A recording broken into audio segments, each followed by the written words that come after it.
Ever want to move your things quickly? Let's type in the distance. I want 1745. Bingo, I've just moved that window exactly where I need it. Would you like to see how I do that? Let's have a look at the Move by Points tool. This is the Move by Points tool here, and it's got several options to it. So here we can move a single object. The move mode doesn't duplicate. The second mode will move and duplicate, so I can create a copy of that object. This one will move and distribute.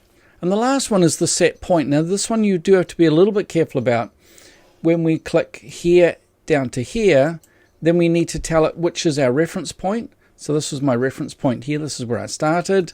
And so if I get it the wrong way around, for example, if I use that as the object point, then the object might move into a different location. So do be careful that when you click here, come down to here, I'm using the reference point, so make sure you use that. The other trick I've got for you is, let's just put that back to where it was.